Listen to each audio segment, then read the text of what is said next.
Good morning. You're tuning into Sports with Lauren. Today's hot topic for discussion is whether or not the dominance of the University of Connecticut's women's basketball program is good for the sport. The Lady Huskies have won 120 out of its past 121 games, amazingly, all by double-digit figures. This past Saturday, UConn's women's basketball team defeated Mississippi State 98-38 in the Sweet 16. This 60-point margin of victory was larger than any other victory in the NC2A tournament. According to SBNation.com, UConn was more likely to win by 50 or more points this season than they were to win by anywhere between 1 and 29 points. This chart depicts a breakdown of the games this season. Here, you can see the closest this team ever was to losing this season was actually winning by a 10-point margin. According to ESPN.com, this season the Lady Huskies have outscored their opponents by an average of 40.3 points per game. UConn's dominance in recent years has been undeniable. In 2013, they finished 35-4, the following year 40-0, and last year 38-1, each time walking away with the national title.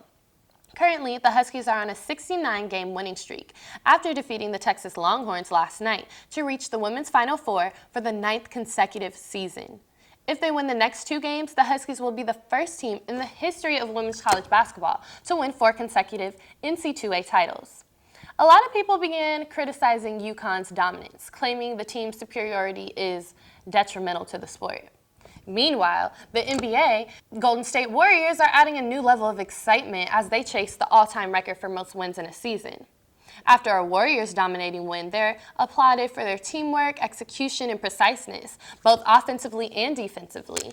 But what offends me is that somehow when the Lady Huskies have repeated dominating performances against their opponents, they're considered to be a bully and, quote, preying on helpless victims, thereby killing the sport of women's college basketball altogether.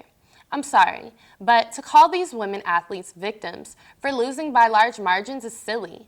The Lakers get blown out by the Utah Jazz just last night by 48 points, but that wasn't victimization. And when we saw this same level of dominance from the UCLA men's basketball team at the college level, this wasn't an issue either. This is simply offensive to women. Women athletes are out there to compete in the same way that men are. And after a devastating loss, in the same way men can handle it, women can handle it too, and they aren't deterred.